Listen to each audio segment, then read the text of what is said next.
que Dieu a appelé pour la page de l'épouse. Dans la phase finale, il saisit la chose. Il ne peut pas être en dehors de la chose.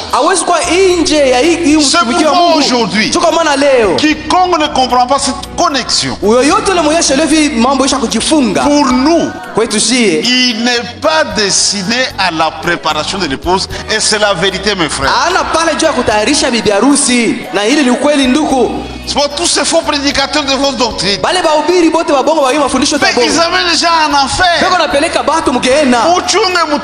Attendez, vous verrez cela. Ils sont foutus. Regardez c'est comme fausse doctrine aujourd'hui. Pas dans les dénominations. Parmi les gens du message. On n'a pas cette disposition. Mais nous qui avons respecté cela, nous avons les mêmes langages, même enseignements, même doctrine, même choses. Parce qu'on a respecté l'ordre divin. Ce que frère Franck nous a aidé. Dans la lettre 59, on peut projeter ça. De février 2006. À la page 9 et 10. On peut projeter ça rapidement.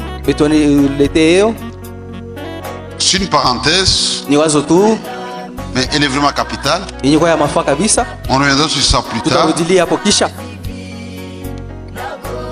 C'est ok?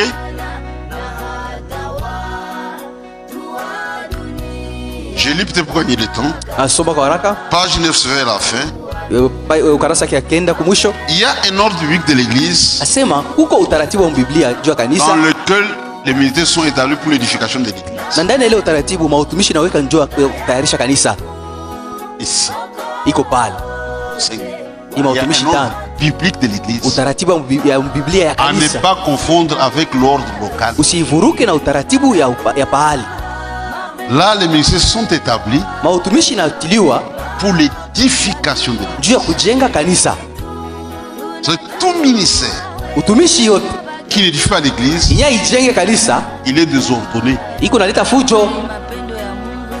Est-ce que vous comprenez? Dieu a donné les 5 ministères pour l'édification de l'église et pour le perfectionnement des saints et pour amener l'église à l'unité de la foi. Les vrais ministres étant conduits par le même esprit, mais ils parlent le même langage, même enseignement, même doctrine. Dieu a mis de l'ordre parce qu'ils puisent à la même source. Mais regardez dans le message, autant de ministres, autant de doctrines. Et pour se consoler, chaque ministre a sa doctrine. Non, frère. Dieu a mis de l'ordre. Les 5 ministères ont été donnés pour les charges de l'église. C'est l'ordre biblique de l'église. À ne pas confondre avec l'ordre local. Ça, c'est l'ordre biblique de l'église. Il y a des ministères qui travaillent en désordre. Tu arrives dans une ville, tu es de passage, tu crées une division, tu commences une église, c'est un désordre. Édifier, amener l'église à l'unité de la foi, l'église au perfectionnement. Si toi tu es embrouillé, comment tu vas aider les autres?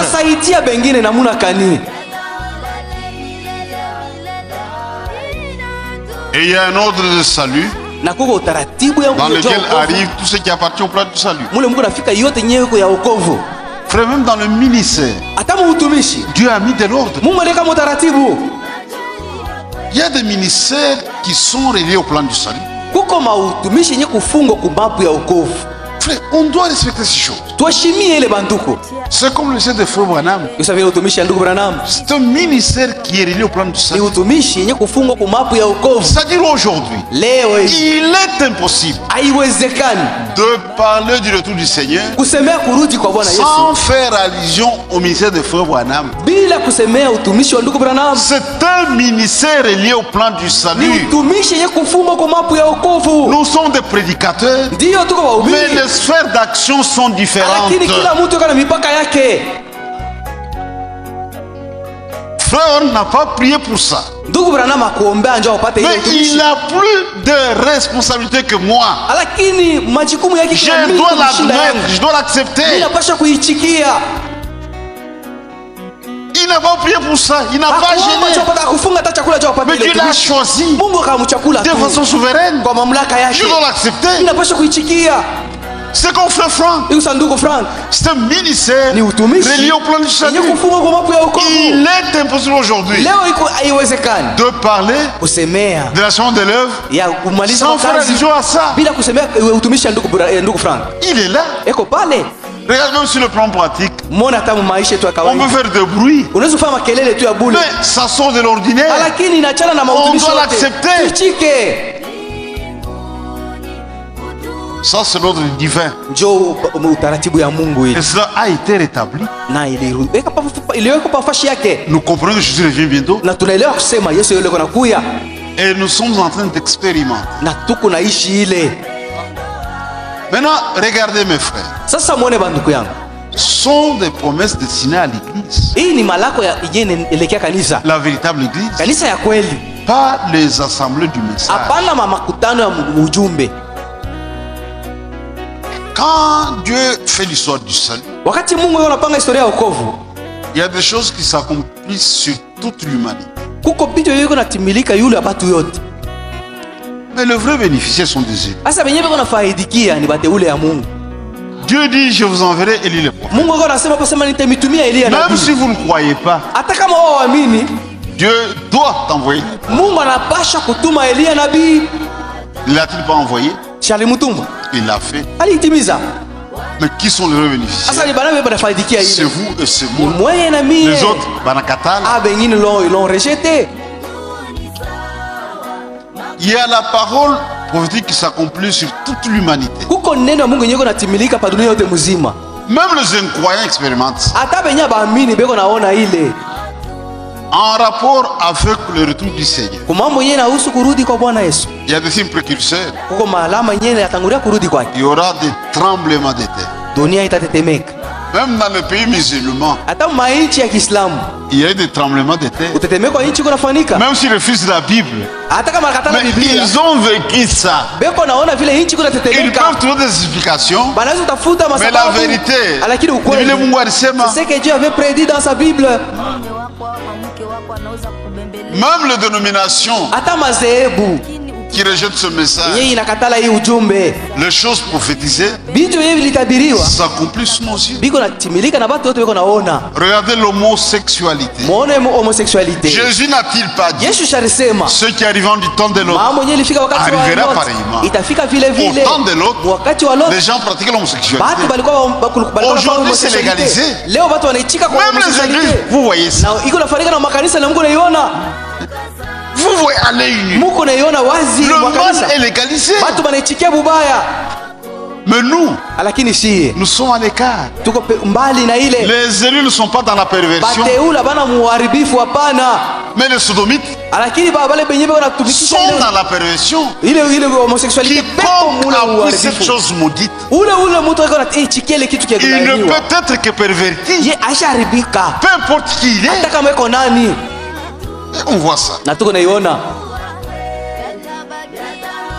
Maintenant, il y a des promesses qui ne concernent que l'épouse.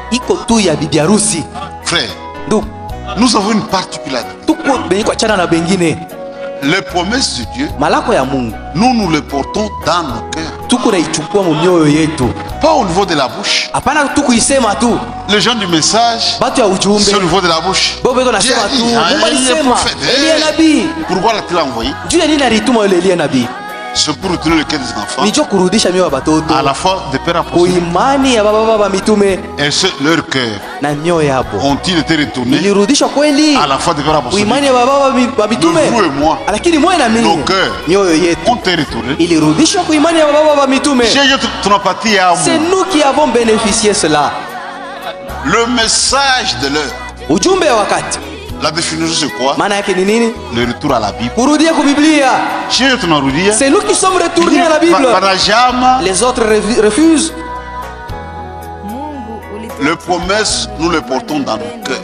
Tuko nachukua malako mioyo yetu. Ça la véritable adoration. Njoo kuabudu kwa kweli kule. Pas mkinywa. Il y a le message. Kuko ujumbe. Mkinywa muronyari. Hapana tu mais nous avons la chose dans le cœur. Lakini malako tuko nayo moyo. C'est de l'abondance du cœur que la bouche parle. Kinywa kiko nasema kufuatana na Biblia isha kuyala moyo. Si notre cœur est plein de promesses. Kama moyo yetu inayala na malako. Quand nous ouvrons la bouche, c'est bon, nous les confessons. On n'a pas honte de proclamer les promesses. Nous nous appuyons sur ça. Et nous sommes en train de les expérimenter. Les autres ne voient rien. Nous voyons comment Dieu est en train d'accomplir. Et aujourd'hui, dans la vraie église, Dieu a rétabli. Maintenant, nous mettons chaque chose à sa place. D'après Dieu, ça va être là. Nous respectons ça. Les autres n'ont pas ça. Comment aujourd'hui, dans une église du message, nous avons tout. Comment établir un ancien? C'est limite. Quelqu'un sort et il devient ancien. La Bible n'est même pas respectée. Non, frère. Ce n'est pas l'église de Dieu. Nous remercions le Seigneur parce qu'il a envoyé sa lumière. Maintenant, nous sommes ici. Dieu cherche son église de placer ses charges. Et si il lâche, dit ici, quelqu'un peut aspirer. Si quelqu'un aspire à la charge, il désire une œuvre excellente. Donc c'est une bonne chose. Ça, c'est adressé à l'église. Si quelqu'un aspire, et ici maintenant, il y a de nouvelles notions qui interviennent que vous ne trouverez jamais ailleurs. Nous avons des choses que le monde n'a pas. Nous sommes maintenant ici. Dimanche, on va établir. Je vous donne maintenant des notions